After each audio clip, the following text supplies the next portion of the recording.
આજે શહેર police headquarter ખાતે ગ્રાઉન્ડ વોટર રિચાર્જ કાર્યક્રમનું આયોજન કરવામાં આવ્યું હતું।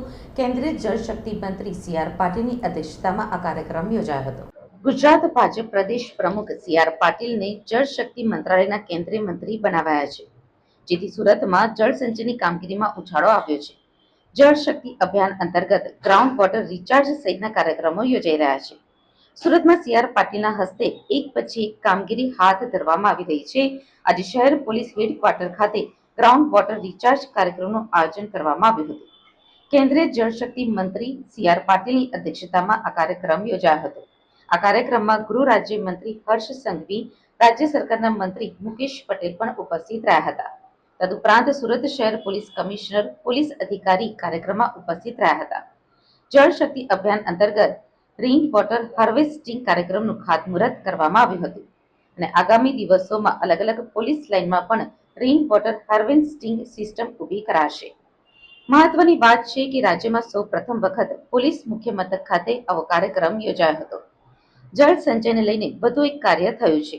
જળશક્તિ અભિયાન હેઠળના કાર્યક્રમમાં સી.આર. પાટીલે હાજરી આપી હતી। વોટર રિચાર્જિંગ સિસ્ટમના પ્રકલ્પ ભૂમિપૂજન કર્યું હતું। ઉધના સ્થિત છત્રપતિ શિવાજી સંકુલમાં આયોજન કરવામાં આવ્યું હતું। જળશક્તિ અભિયાન હેઠળ પ્રકલ્પનું ખાતમુહૂર્ત કરાયું હતું, જેમાં સુરત સાંસદ મુકેશ દલાલ પણ ઉપસ્થિત રહ્યા હતા।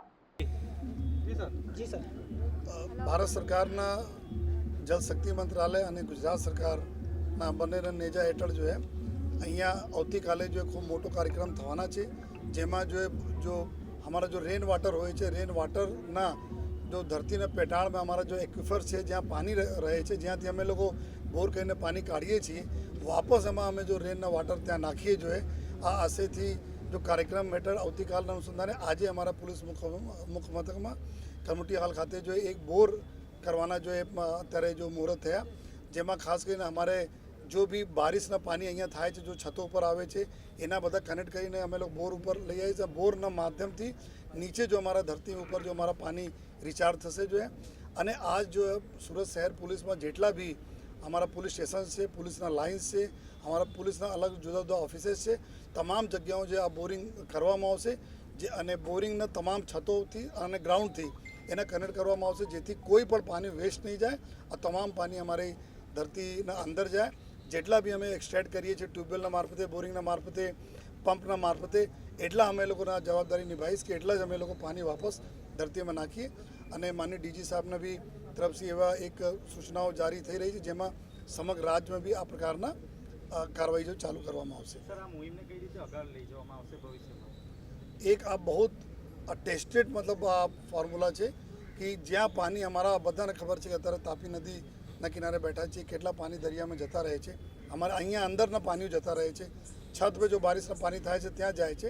તો આ બધાને અમે કનેક્ટ કરીને અગર ધરતીને રિચાર્જ કરીએ, જલ્દી સુધા રેન વોટર હાર્વેસ્ટિંગમાં અત્યાર સુધી લોકો વેલ બનાવતા હતા, વેલ में કરતા હતા, પોતપોતાના કામ માટે યુઝ કરતા હતા, પરંતુ આ સીધે વાપસ એક્વિફરમાં જશે પાણી અને ખૂબ સક્સેસ થશે। અને બધા લોકોને તમે રિક્વેસ્ટ કરીએ છીએ કે આ એવા ચીજ છે કે આપ જો સૌથી મોટું કન્ટ્રીબ્યુશન કરીને આવનાર પેઢી માટે બી ખૂબ સરસ પાણીના જળ સંગ્રહની વ્યવસ્થા ધરતીના અંદર અમે બધા લોકો મળીને કરી શકીએ।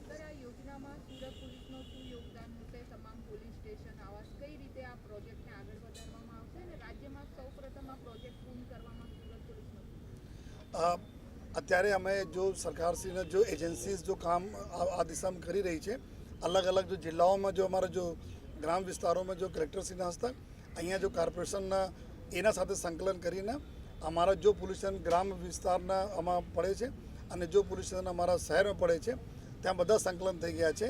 અને આવનાર દિવસોમાં જો અમારા ટાર્ગેટ છે કે અમારા તમામ જેટલા બી પોલીસના બિલ્ડિંગ છે, અમારા માંડ સીપી ઓફિસથી માંડી તમામ ઓફિસ, તમામ પોલીસ લાઇનો, તમામ પોલીસ સ્ટેશન એક એવી જગ્યા અમે કરીએ જો પાણીના એક તો સ્લોપ હોય અને બીજા જો છત ઉપર જો પાણી હોય છે, એના એક અમે લોકો પાઇપ નાખવાના છીએ, जो कि पाइपના માધ્યમથી આવીને સીધે આ બોરમાં જાય અને બોરના માધ્યમથી સીધે આપણા ધરતી में જતા રહે।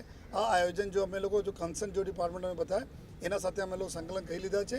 આવનાર દિવસોમાં જ્યારે પૂરજોશ પર કાર્યવાહી ચાલુ થશે ત્યારે અમે લોકો આ કામગીરી ચાલુ કરી દઈશું। તમે રાજકોટ જેવા શહેરમાં ફરજ જાય જ્યાં પાણી ક્રાઇસિસ દર વખતે જોવા મળતી હોય છે, આ યોજનાથી તમને શું લાગે, કેટલો ફાયદો?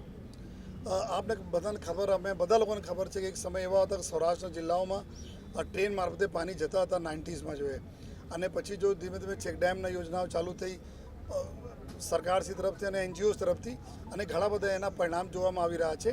એના જ ઓર એક સ્ટેપ આગળ અત્યારે જો સરકારશ્રીના અભિગમ સાથે થયા છે કે ગ્રાઉન્ડ વોટર બી રિચાર્જ કરીએ.